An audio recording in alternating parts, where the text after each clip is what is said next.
একটা মানুষের থেকে যখন একটা সন্তান জন্ম নেয় তখন কিন্তু মানুষের সন্তান মানুষের মতোই হয়।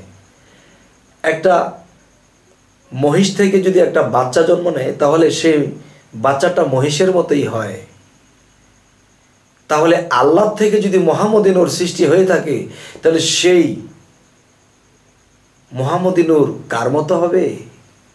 এতটুকু আপনারা বলবেন। আরও একটি বিষয় হলো, হে জগতবাসী, আজ আরও একটি আলোচনা নিয়ে আপনাদের সামনে উপস্থিত হইলাম। যে এই আলোচনাটি হলো যে হাদিস গ্রন্থ যদি আমরা খুলি তবে পাওয়া যায় যে আল্লাহ একা একেশ্বর। আল্লাহ কে? আল্লাহ বলতেছে যে কে আমি এত শক্তিধর, আমি যে এত শক্তিধর, আমি যা চাই তাই হয়ে যায়। তাহলে এটা জানে কে? আর আমার এই প্রশংসা কে করবে? তখন আল্লাহ কি করলেন? হাজার হাজার বৎসর ধ্যানের দেশে চলে গেলেন।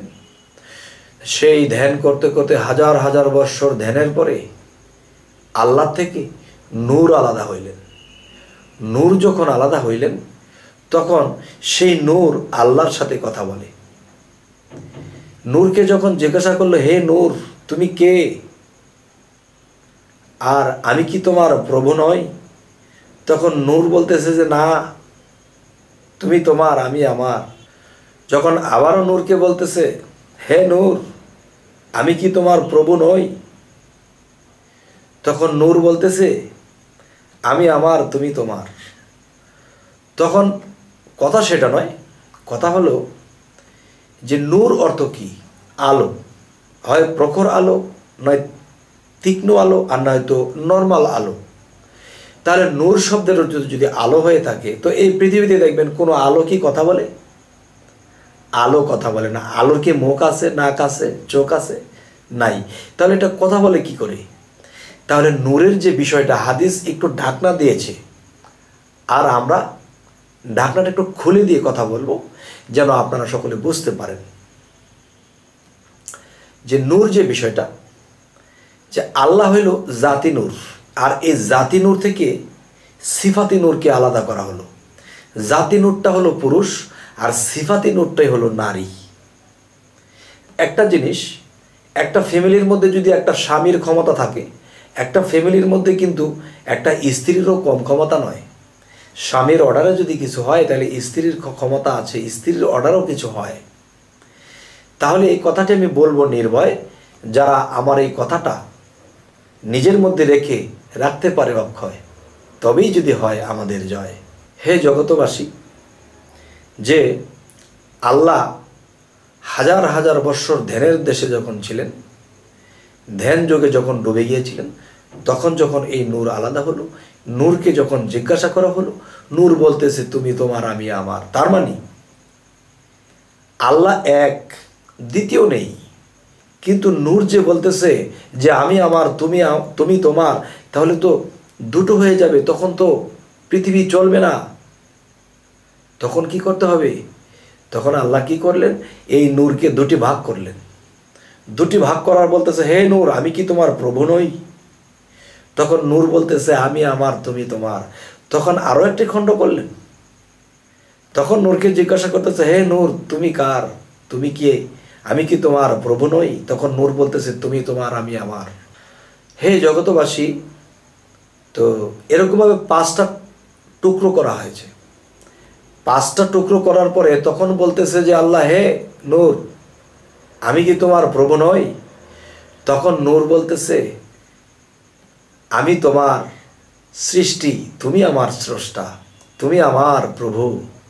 তাহলে 5টা খণ্ড হওয়ার পরে তিনি প্রভু মানলেন। তাহলে এতক্ষণ মানলেন না কেন? আচ্ছা, এতক্ষণ মানেনি। এখানে যে আসল কথাটা বলতে চাচ্ছি সেটি হলো যে নূর কখনো কথা বলে না। নূরের মুখ নেই, নাক নেই, চোখ নেই। তাহলে সেই নূরের নাম কি রাখা হয়েছে? মুহাম্মদী নূর। সেই নামটি যদি নূরের রাখা হয়েছে মুহাম্মদী নূর, তাহলে মুহাম্মদের নাক আছে, মুখ আছে, চোখ আছে, কথা বলে, শোনে। তাহলে বোঝা গেল সেই নূরটি মুহাম্মদী নূর, আর মুহাম্মদের রূপ স্রোত ছিল। আরও একটি ভেঙে কথা বলবো ইনশাআল্লাহ, আপনারা সুন্দর মনে নেবেন। সেই কথাটি হলো যে একটা মানুষের থেকে যখন একটা সন্তান জন্ম নেয়, তখন কিন্তু মানুষের সন্তান মানুষের মতোই হয়। একটা মহিষ থেকে যদি একটা বাচ্চা জন্ম নেয়, তাহলে সেই বাচ্চাটা মহিষের মতোই হয়। তাহলে আল্লাহ থেকে যদি মুহাম্মদী নূর সৃষ্টি হয়ে থাকে, তাহলে সেই মুহাম্মদী নূর কার মতো হবে? এইটুকু আপনারা বলবেন। আরও একটি বিষয় হলো যে আল্লাহ যেহেতু বলতেছে, হে নূর, আমি কি তোমার প্রভু নই? নূর কি করে কথা বলবে? নূরের হাত আছে, মুখ আছে, কান আছে, চোখ আছে। তাহলে নিশ্চয় সে যেহেতু জবাব দিতে পেরেছে, তাহলে কি করলেন? তাকে পাওয়ার লেন্স করতে করতে 5টা করলেন। 5টা করার পর যখন সে দুর্বল হয়ে গেছে, তখন দেখতেছে যে না, আপনি আমার প্রভু, আপনি আমার সৃষ্টি করেছেন। হে জগতবাসী, যদি আল্লাহ থেকে নূর আলাদা হয় এবং সেই নূর কার মতো হবে, এটা অবশ্যই আপনারা বলবেন। আচ্ছা, তাহলে বোঝা গেল যে যদি নূর শেষ পর্যন্ত স্বীকার করে থাকেন, তাহলে আজকের মূলে আলাপ হলো যে সেই নূরটা ছিল সিফাতি নূর, এবং সেই নূরটির নাম রাখা হয়েছে মুহাম্মদী নূর। তাহলে এই মুহাম্মদী নূরকে 5টা ভাগ করে আগুন, পানি, বাতাস, মাটি, আলো, এই 5টি দিয়ে সমস্ত বিশ্বজগৎ আল্লাহ সৃষ্টি করলেন। এবং আপনি এখন আমার এই কথাগুলো শুনতেছেন, আপনি ভালো করে হিসেব মিলিয়ে দেখেন, মানব দেহটার মধ্যে আগুন আছে, মানে তাপমাত্রা আছে, রক্ত আছে, পানি আছে, মাটি আছে, এবং শ্বাস প্রশ্বাস আছে, এই 4টি। আরেকটি হলো আলোক শক্তি না থাকলে আমরা কখনো চোখে দেখতে পারতাম না। তাহলে এই 5টি দ্বারা মহাবিশ্ব ব্রহ্মাণ্ড আল্লাহ সৃষ্টি করেছেন, এবং এই 5টি দ্বারা এই মানব দেহ সৃষ্টি করেছেন।